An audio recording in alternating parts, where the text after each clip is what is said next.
Okay, everybody, we're going to get started. Thank you all for coming to the second last colloquium of the fall semester 2024. So, thanks for taking the time out of your busy studying schedules. I know folks have a lot of work, but today we're going to hear a good presentation from Tamara about the intersection between physics and philosophy and religion. So I think we're all in for a real treat. Let's give a warm welcome.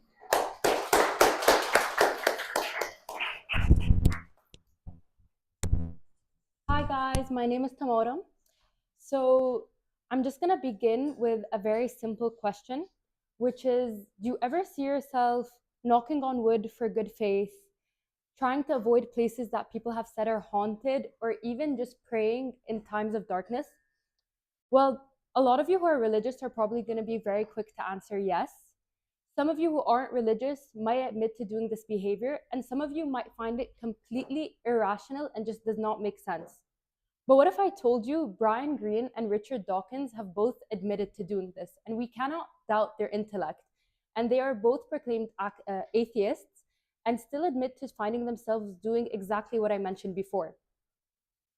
So this is just to say that it is inherent to humans, no matter what level of intelligence or intellect you have, to have some sort of spirituality within them, even if it cannot be completely rationalized or explained, and even if you don't acknowledge it yourself.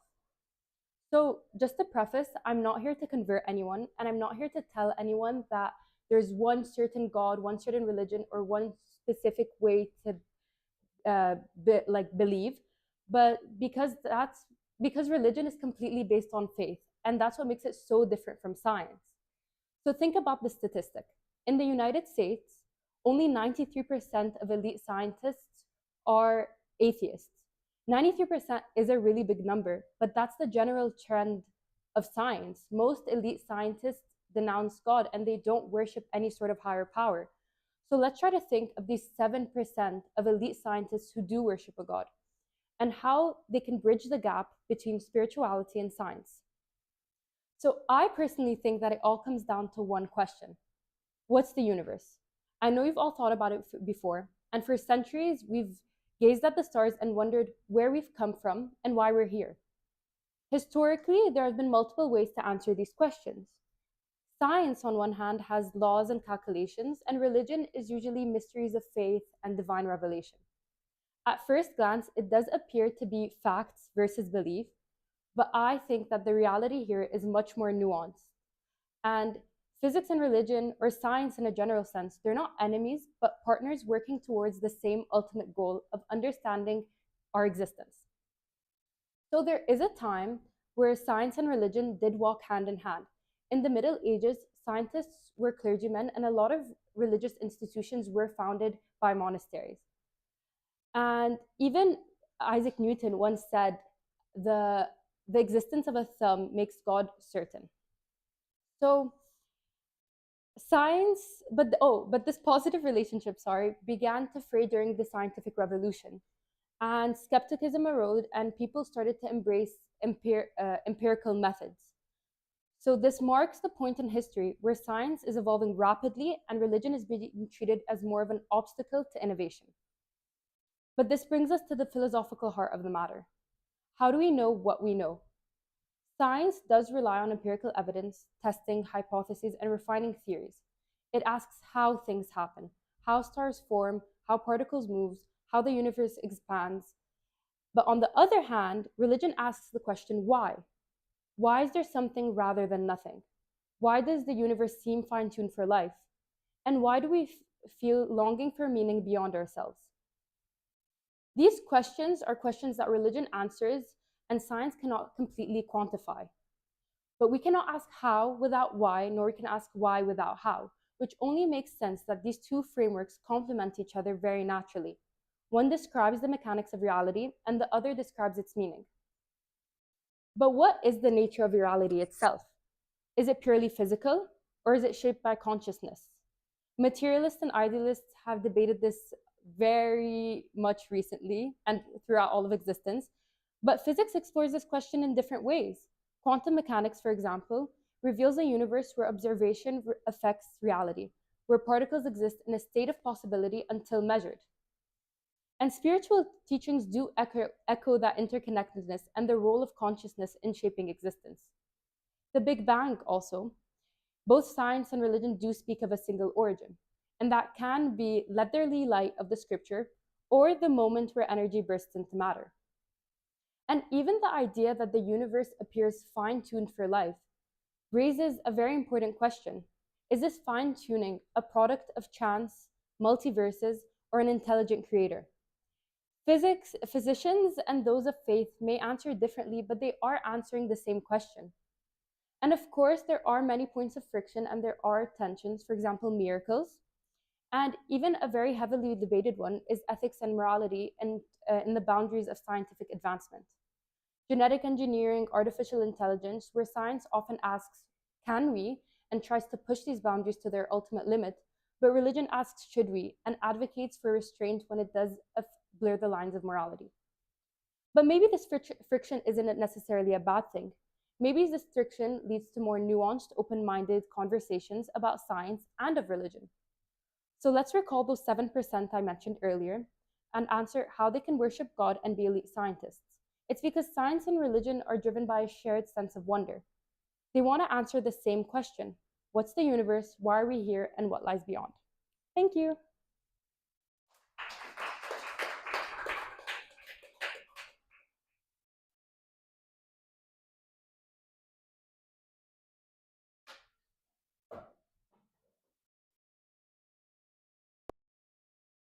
Okay, thank you, everybody. So, does anybody have any questions for our speaker?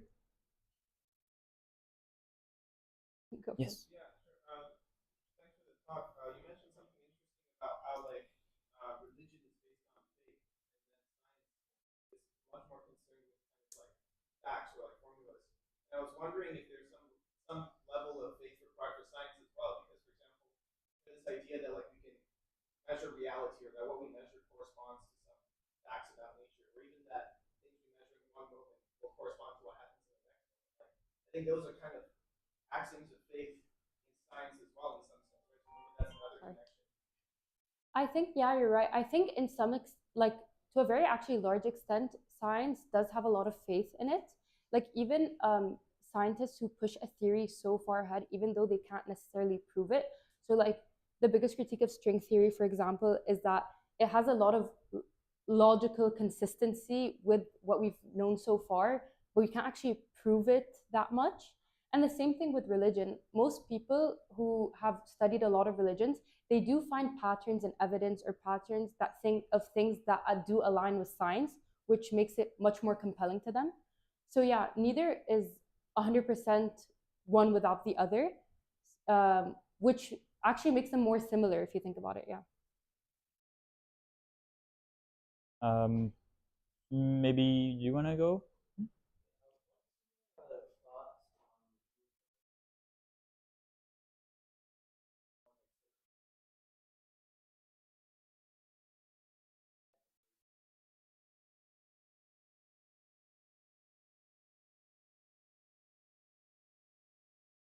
So you mean like religion bringing people together?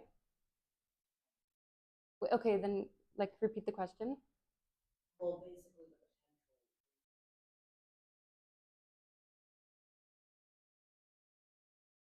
Oh, I think it's because it was before we had much science to us, it was very natural for people to just look for something to explain what was going on. So ancient religions, mythology, even like forget like the Abrahamic like large scale religions. It's with evolution, it's just become very embedded in society. For example, looking up when you're asking for something, or just these specific tendencies that we're not really aware of doing.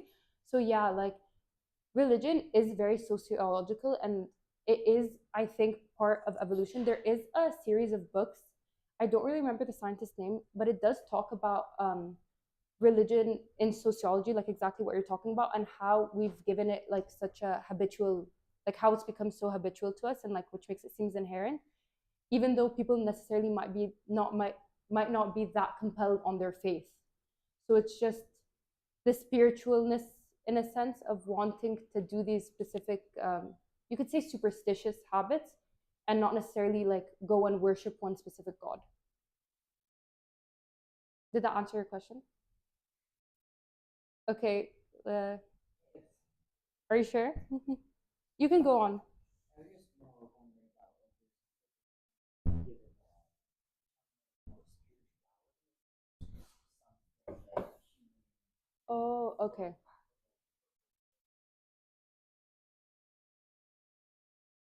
Oh, okay, I see. So personally, for me, like I'm a like practicing Muslim, and so a lot of people, for example, like my religious friends are like, oh, how do you believe in like the Big Bang happened when you're like practicing? I'm like, I don't think.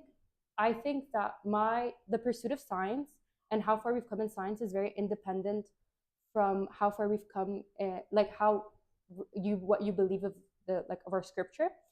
So I will still worship my God and I will still believe everything that's in my book and try to follow the prophet to a T. But because I know that the point of my religion isn't to explain science, it isn't to tell me the speed of light, it isn't to tell me the mass of an electron. It's here to do something personal to me, to give me personal fulfillment and a place in the world.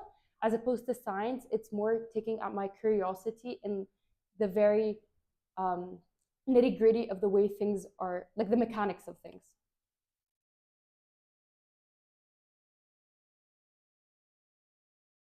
Both religion and science, but in science is a very strict burden that claims are to be accepted. Wait, sorry, I didn't hear the last part. In science, it is a very strict burden that claims about the universe needs to meet in order to be accepted. Mm-hmm. How do you coexist that with like religious views, which may not meet the same expectations?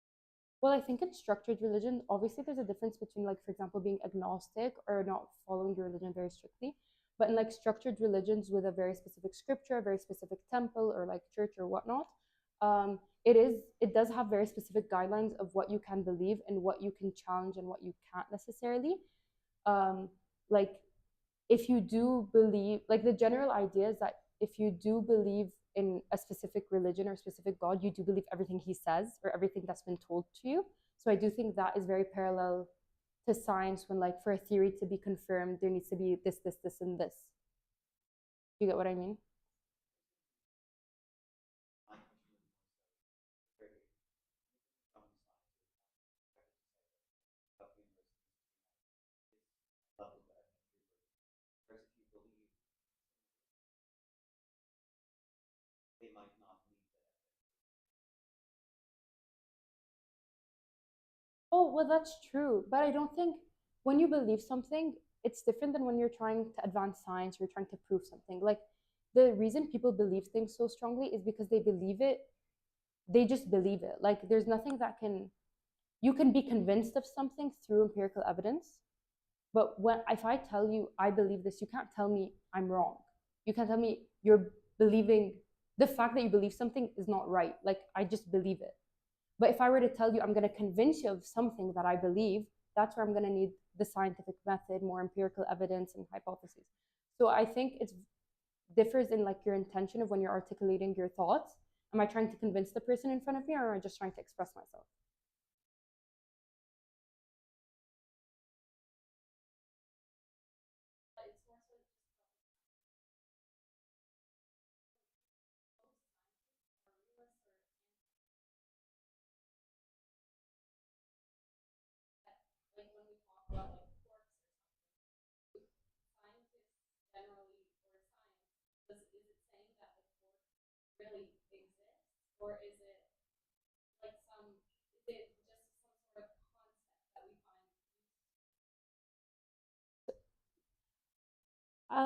That's a very hard question because it's like kind of like, did we discover or did we create physics? Like, did we create physics to explain the things around us, or did we discover things that are actually real? I personally want to say we discovered it. Maybe there are some things that scientists have created just to make the math make more sense or just to make following theories make more sense. But I do think that things are so specific and fine tuned that it'd be very hard for it to be created as opposed to discovered. But there's probably like gaps, like some things may just not exist and we convince ourselves that it does exist. And I do think that scientists, even though they really try to be really rational, really realist, they are very anti-realist in the sense of like, there's a lot of abstract ideas that do end up getting proved, but for them to begin with, it was very arbitrary, up in the air. Like they had to really believe in this to make it happen. Ivan? I don't have a question. I have more of like a comment. And then that, so one of the interesting things is historically, where did this kind of debate of religion versus science even start with? Or like, why are we even having this discussion with other people? And one of the interesting things is, if you read a lot of history about these really famous scientists of the past, of like Newton, but like even before Newton, like of the 1200s, 1300s, 1400s, 1500s. For a lot of these people, like what we now call as them doing science was for them more of a question was actually there wasn't much of a difference.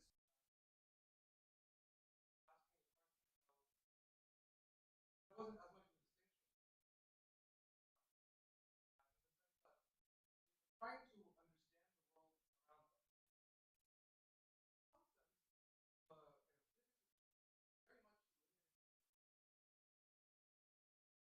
now say you want to ask why is the sky blue? You know that sure you can write down Rangian or EM and do some complicated calculations and then get to that in fact in this kind of scattering problem happens, and then you can do an experiment to verify it. The problem is, this experiment to verify this requires technology which we've only discovered in the last 100 years. Right? So suppose you're some peasant in year 1001, and you ask yourself, why is the sky blue? And the only way for you to think about that is kind of look at the sky, check that it's blue. Like you don't have the tools to actually have any kind of investigation. At that point in time, many people, I guess, with their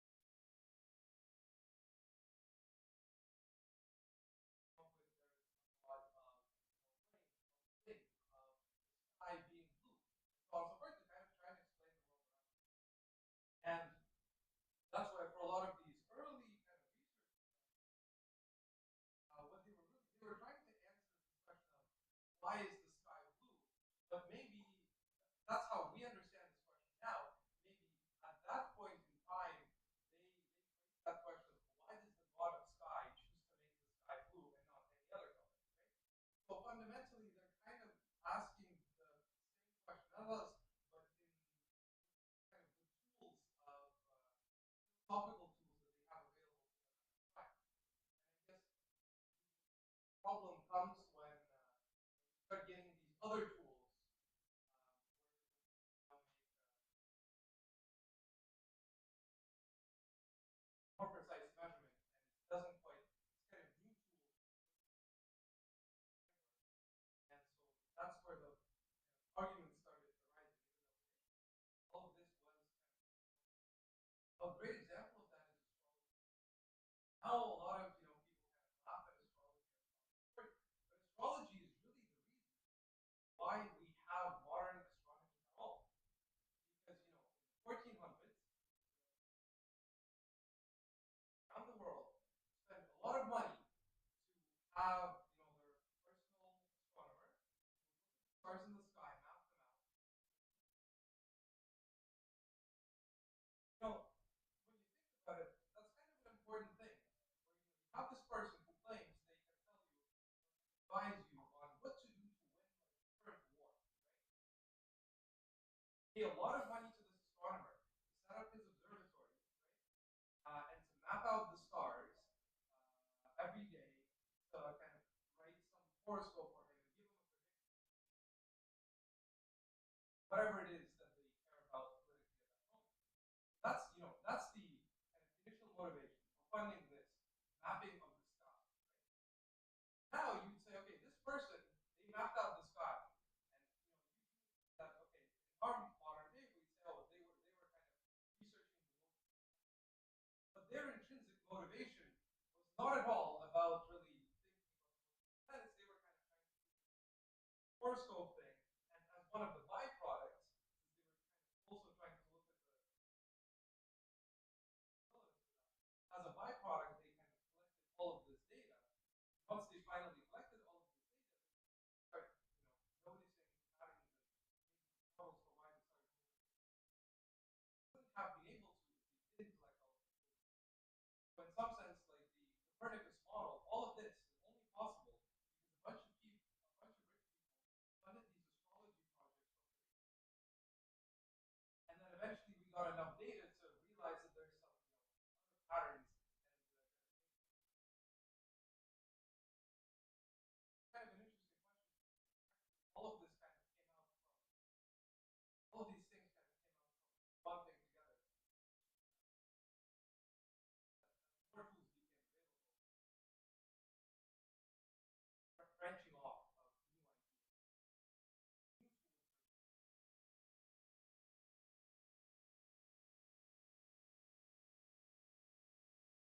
There are many Kanasian, maybe 7 people. 1, 2, 3, 4, 5, 6, 7. So who wants to go? I don't know. You guys pick. I think